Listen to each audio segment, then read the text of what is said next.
لو هيديك فعل مفرد وتشوف الفعل ريد، لو الفعل ده فيرب 1 كان هيبقى اسمه ايه؟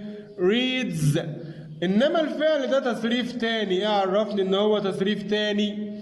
لان جمع المفرد ومن غير ايه؟ اس. الفعل ريد المضارع ريد مع اي وي ويو زي، وريدز مع هي وشي وات.